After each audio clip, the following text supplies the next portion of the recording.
Ballestra Company designs, builds and puts in operation plants for the continuous manufacture of synthetic detergents. The camera will show you one of the most modern factories in the world. The main components are three plants: the sulforico plant, the dosex plant and the sabits plant. The sulforico plant consists of a continuous automatic process for sulfonation and sulfation by sulfur trioxide. A flow control with local indication and recording makes it possible to establish the exact quantity of air required for the combustion of sulfur and the production of sulfur trioxide gas. A low-pressure blower, which operates at a maximum pressure of 0.2 atmospheres, besides requiring a low specific power, contributes to the increasing of the large safety margin of the process equipment. And a safety valve prevents against operation faults. Process air, whichever is the inlet temperature, is brought to a maximum of 2 degrees centigrade by using a cooling group to eliminate a large part of the moisture contained. Any traces of mist in the cooled air are completely picked up and eliminated here.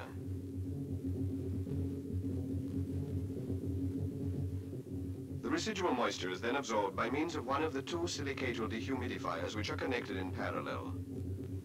While one dehumidifier absorbs moisture, the other is in the regeneration phase. Such cycle inversions are automatically controlled by an electronic timer acting on pneumatic cylinder-operated valves.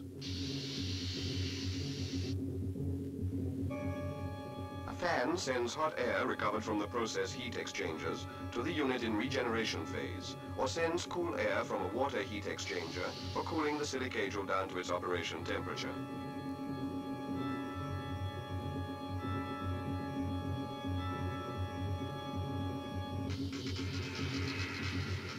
Now the dehumidified air is ready for reaction.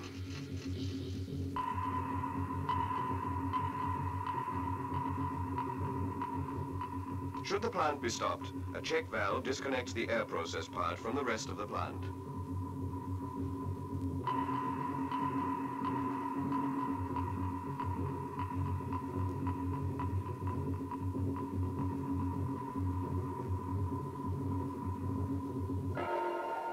Let us review schematically the process. The air, after filtering, is sucked at low pressure by a blower.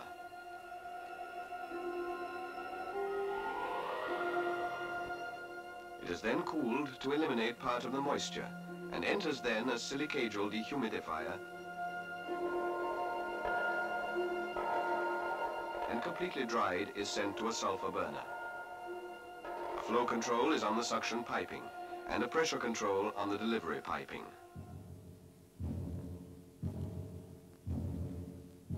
Pure sulfur in solid form is molten in a vessel by means of steam at 5 atmospheres. The design of this vessel is such that the sulfur flow favors decantation of those impurities lighter or heavier than sulfur, while those having a density equal to that of sulfur are retained by filters located inside and after the vessel. From the filters, liquid sulfur goes to a level tank to feed at constant head the proportioning pumps. Exact sulfur dosing is achieved and the pump flow can be changed also during operation. The proportioning pumps send the sulfur to the combustion furnace. Steam at constant temperature is used to heat the pump head, the piston inside, the piping and valves in order to maintain sulfur at the lowest viscosity to minimize head losses in the line. The molten sulfur, exactly dosed by the proportioning pump, is sent to the sulfur furnace where it meets in countercurrent the exact volume of air and is oxidated into sulfur dioxide.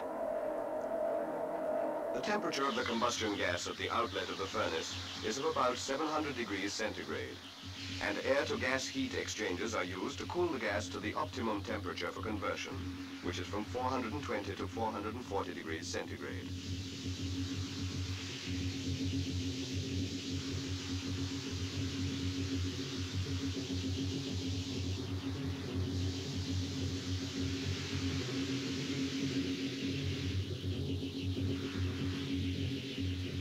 The SO2 gases cooled at this temperature enter then the catalysis tower and pass through several beds of vanadium pentoxide catalyst and are transformed into sulfur trioxide.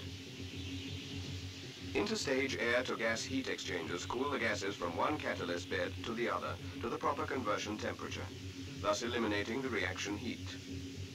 The concentration of the SO3 gas is normally of about 7% in volume. The sulfur trioxide gas leaves the catalysis tower at a temperature of about 450 degrees centigrade.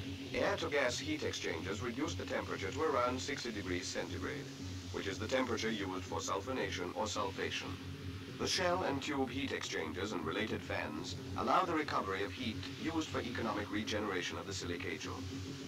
At startup, the plant is preheated to obtain optimum conversion degree in a minimum time. No valve is used for hot gases. From the sulfur melter, sulfur is taken in constant quantity by dosing pump and sent to the combustion furnace. Here it meets air and is oxidated, forming sulfur dioxide. The gases, before entering the catalysis tower, are cooled.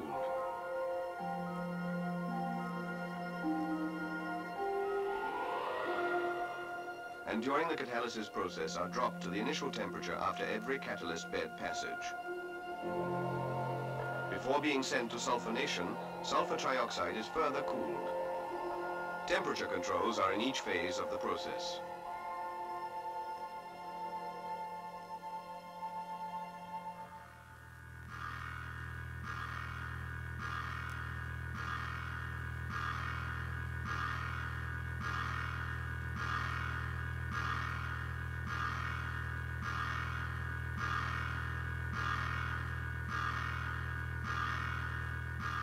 In the sulfonation plant, the SO3 gas is sent in parallel to several sulfonation reactors which are connected in series.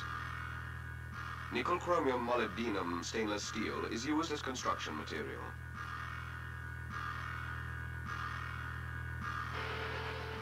A proportioning pump sends to the sulfonator the exact quantity of raw material. Due to the high efficiency of the mixing and to the gas splitting to several reactors, the sulfur trioxide is completely absorbed and therefore used in stoichiometric quantity.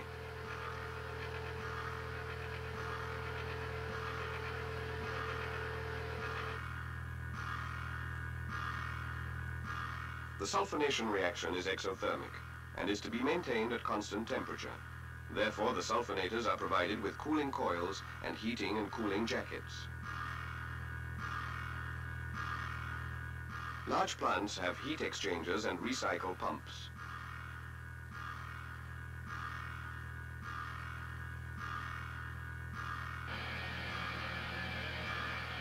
The sulfonation degree increases gradually from the first to the last reactor.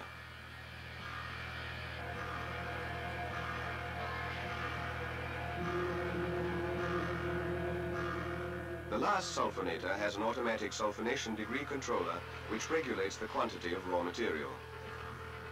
In this way, automatic control gives constant quality of the sulfonic acid.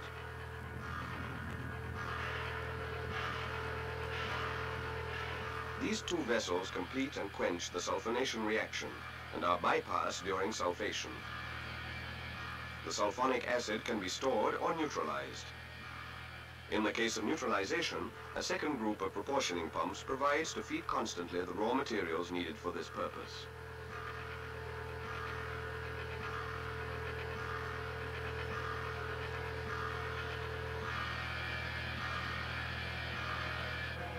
The pH of the neutralized paste is automatically controlled.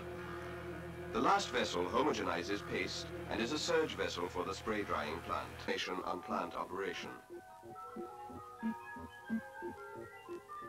The control board also includes the instrumentation for indicating and recording the temperatures of the different stages of the plants. These straight lines show the perfect thermal equilibrium of the plant at steady state. The panel board also has the ammeters for the motor currents, the pH recorder, the recorders for airflow and pressure, the sulfonation degree recorder, and the mimic and lighted panel with the indication of process operation.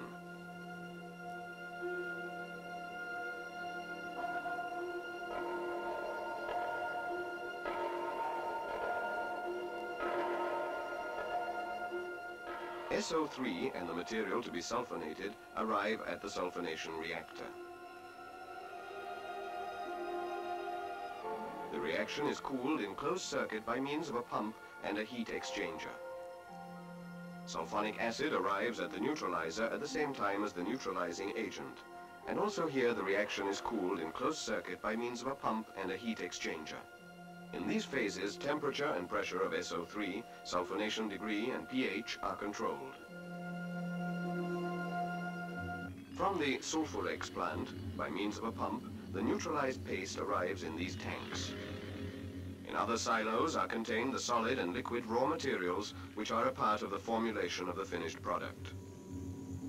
Dosex process consists of the continuous automatic feeding and dosing by weight of the liquid and solid raw materials in the quantity and number to be used in the formulation of the product. The operation of each group is based on the principle of feeding, weighing, discharging an amount of raw material preset on scales. Due to weighing frequency, the system has the precision of batch weighing and the advantages of a continuous process. A screw conveyor collects the dosed solids and makes a preliminary mixing while sending them to the slurry preparator. This collector sends the liquid materials to the slurry preparator.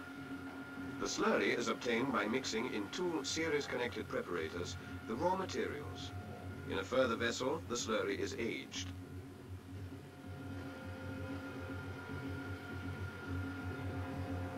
An automatic electronic control regulates the frequency of the Dosex weighing.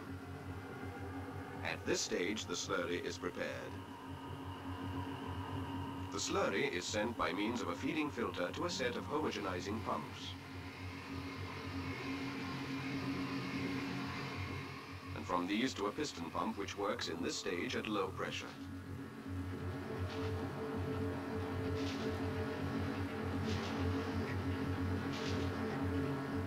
The slurry is then filtered by self-cleaning filters and sent to the high-pressure pump.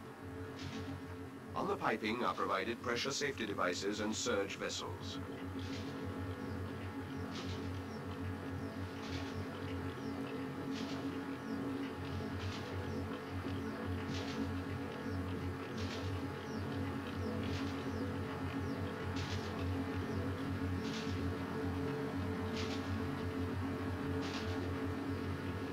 The pump sends the slurry to the spray drying at the pressure needed for the desired product. From the storage silos and tanks, solid and liquid raw materials are weighed and at the same time go to feed the slurry preparation.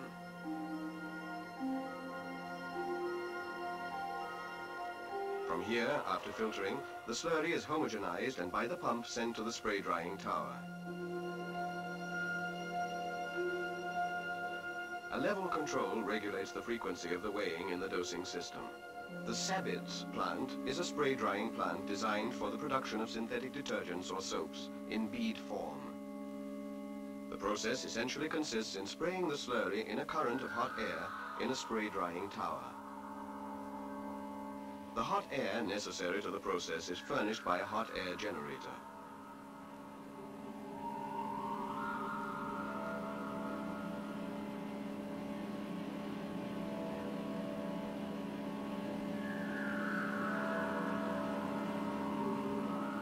The quantity of air is sent by a hot air fan which sucks atmospheric air, mixes it in the interior of the furnace with the combustion gases, and then sends it to the spray tower.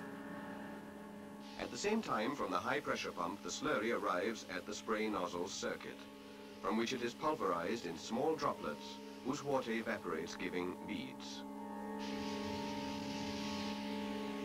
The dried product falls down to the tower. A motorized cleaning ring removes from the tower walls any particle, eliminating stopping and hard cleaning work.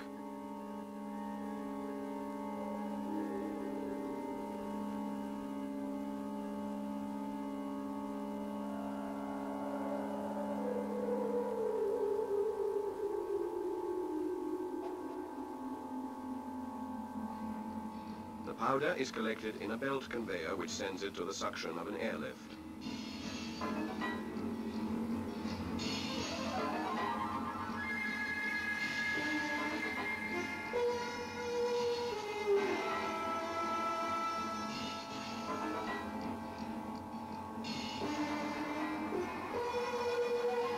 The airlift cools the product, crystallizes the water remaining, and decants the product from the transport air.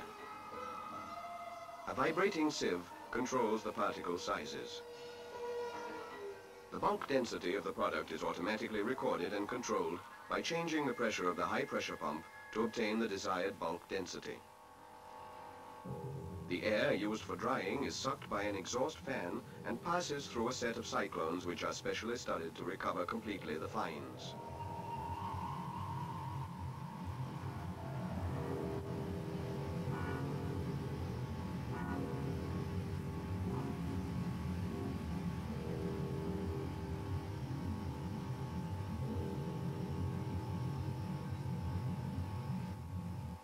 As well as the sulforic plant, also the Sabits has the controls centralized in a panel board, which also includes the recorder of temperature and product bulk density and a mimic panel. Atmospheric air is heated in a burner and sent to the spray drying tower where it dries the slurry sprayed from the top. Fines are recovered by high-efficiency cyclones. A belt conveyor sends the product to an airlift, and from here, after separation and a further recovery of the fines, the product is sieved, perfumed, and sent to packing. In this phase, the air temperature and the bulk density of the product are controlled.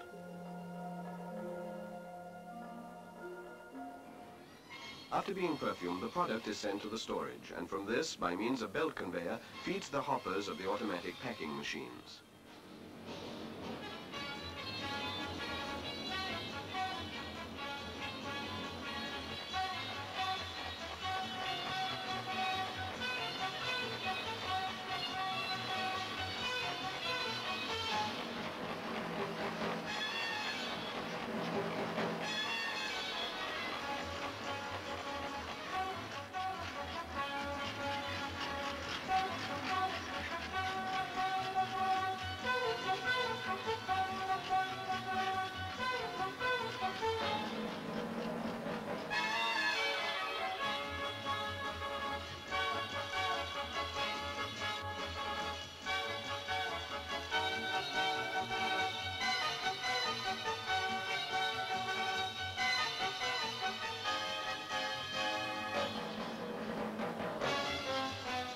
After filling, the boxes are put in cartons and then sent to storage or directly shipped.